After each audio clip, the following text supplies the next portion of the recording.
اللہ اللہ اللہ اللہ نصلی علی رسولہ الکریم اما بعد فاعوذ باللہ من الشیطان الرجیم بسم اللہ الرحمن الرحیم۔ ہمارے ملک پاکستان کے وزیر اعظم صاحب نے قوم سے خطاب کرتے ہوئے جہاں بجٹ کے متعلق ملکی حالات کے متعلق گفتگو فرمائی، چونکہ وہ تمام گفتگو سیاسی ہے اور ملک پاکستان کی بہتری اور ترقی کے متعلق ہے، اس سے ہمیں کوئی غرض و غائط نہیں، لیکن افسوس اس بات کا ہے کہ ہمارے ملک پاکستان کے وزیر اعظم صاحب نے اصحاب رسول صلی اللہ علیہ وسلم کے متعلق ایسے الفاظ استعمال کیے جو صریح بے ادبی اور گستاخی صحابہ ہیں۔ یا تو ہمارے وزیر اعظم صاحب کو صحابہ کرام کی زندگی کا بالکل نہیں پتہ، اسلامی تاریخ کا بالکل نہیں پتہ، قرآن و سنت کی تعلیمات کا بالکل نہیں پتہ، یہ تو مسلم بات ہے، لیکن اس کے ساتھ ساتھ جو وزیر اعظم صاحب کے مشیر ہیں، جو ان کو تقریر لکھ کر دیتے ہیں یا ان کو مشورے دیتے ہیں، وہ بھی اجہل ہیں، جنہوں نے یہ چیز ان کے ذہن میں ڈالی کہ نعوذ باللہ نقل کفر نباشد صحابہ کرام رضوان اللہ اجمعین بدر میں اور احد میں نبی صلی اللہ علیہ وسلم کو چھوڑ گئے تھے۔ بدر والوں کے متعلق عمران خان صاحب نے یہ فرمایا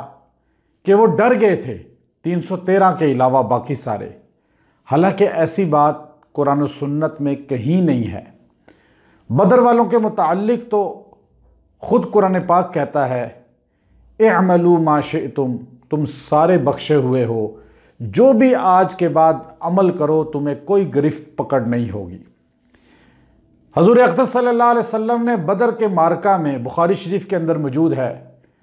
آپ نے یہ الفاظ پوری رات، مسجد عریش موجود ہے بدر کے میدان میں جہاں آپ کا خیمہ تھا، اور پوری رات آپ خیمے میں سجدے کی حالت میں رو رو کر یہ دعا کرتے رہے، اللہم ان تہلک ہذہ العصابہ لا تعبد فی الارض ابدا، اے اللہ یہ جماعت جو میرے ساتھ صحابہ کی زمین کے اوپر آسمان کے نیچے موجود ہے، اگر یہ جماعت ختم ہو گئی تو تیرا دین ختم ہو جائے گا، تیری بندگی ختم ہو جائے گی۔ ابن حجر عسقلانی رحمۃ اللہ علیہ نے فرمایا کہ رسول اللہ صلی اللہ علیہ وسلم نے یہ نہیں فرمایا کہ اگر میں شہید ہو گیا تو دین ختم ہو جائے گا، بلکہ آپ نے فرمایا صحابہ شہید ہو گئے سارے تو اے اللہ دین ختم ہو جائے گا، چونکہ دین صحابہ ہیں، صحابہ کے قول فعل کا نام ہے، دین ہم تک پہنچانے والی جماعت صحابہ ہیں۔ صحابہ نے ہمیں نماز، روزہ، حج، زکوٰۃ، ریاست مدینہ کیسے بنانی ہے اور کیسے حکمران نے حکمرانی کرنی ہے، یہ سب چیزیں ہمیں بتلانے والے ذات جو ہیں وہ صحابہ کرام کی ہیں۔ اگر صحابہ کرام کو مشکوک بنا دیں گے اور ایسے جملے استعمال کریں گے تو پھر اعتماد جب صحابہ سے اٹھے گا نوجوان نسل کا اور دین سے ناآشنا لوگوں کا، تو پھر آہستہ آہستہ وہ کہیں گے جب صحابہ نعوذ باللہ ڈر گئے تھے، حضور کا ساتھ چھوڑ دیا تھا، تو پھر صحابہ نے باتیں کہاں سچی کی ہوں گی، پھر نماز بھی نکل گئی، نماز بھی ماننے سے انکار کر دیں گے، پھر وہ زکوٰۃ کا بھی ماننے سے انکار کر دیں گے، پھر حج کا بھی انکار کر دے گا وہ طبقہ کہ جب صحابہ ہی نعوذ باللہ سچے نہیں تو پھر ہم صحابہ کی کیوں مانیں۔ تو یاد رکھیے قرآن میں 1800 مقامات پہ اللہ نے صحابہ کی شان بیان کی ہے، اور اللہ رب العزت نے ہر مقام پہ مختلف تمغات عطا فرمائے۔ اولئک هم الصادقون، یہ سچوں کی جماعت ہے، اولئک هم المفلحون، یہ کامیاب لوگوں کی جماعت ہے، اولئک کتب فی قلوبہم الایمان، ان کے دل ایمان سے لبریز ہیں، اولئک هم الراشدون، یہ ہدایت والی جماعت ہے، فَإِنْ آمَنُوا بِمِثْلِ مَا آمَنْتُمْ بِهِ فَقَدْ اهْتَدَوْا، ان کے پیچھے چلو گے تو ایمان ان جیسا لے کر آؤ گے تو کامیاب ہوگے۔ اولئک هم المؤمنون حقا، یہی لوگ ہیں جو مومن کہلانے کے حقدار ہیں۔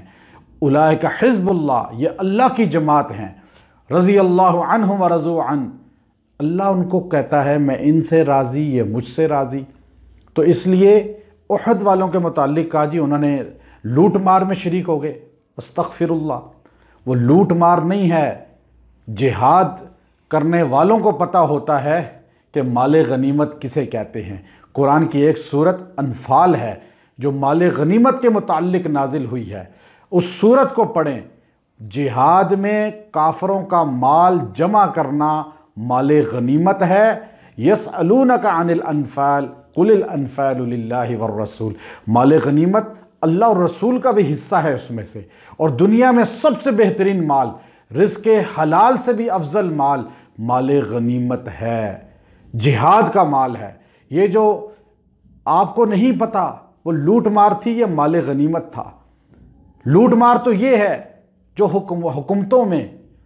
بیت المال سے آپ عمرے کریں، بیت المال سے آپ باہر کے دورے کریں، بیت المال سے پیسہ آپ اپنے مشیروں پہ خرچ کریں، اپنے خاندان پہ خرچ کریں، تجوریاں بھریں بیت المال سے، یہ لوٹ مار ہے، وہ مال غنیمت ہے۔ صحابہ میدان جہاد میں شہید ہونے والے تھے، غازی بنتے تھے یا شہید بنتے تھے۔ تو اس لیے وہ احد والے صحابہ جن کو اللہ نے قرآن میں کہا کہ ان سے جو اجتہادی غلطی ہوئی اللہ نے ان کو معاف کیا، جب اللہ کہہ رہا ہے کہ احد والے جنتی، بدر والے جنتی، حدیبیہ والے جنتی، سارے صحابہ جنتی، تو آج 1400 سال کے بعد ایک بندہ جس کا دینی اتنا علم پر دسترس بھی نہیں ہے، وہ الفاظ بھی ایسے استعمال کر رہا ہے جو بے ادبی ہے۔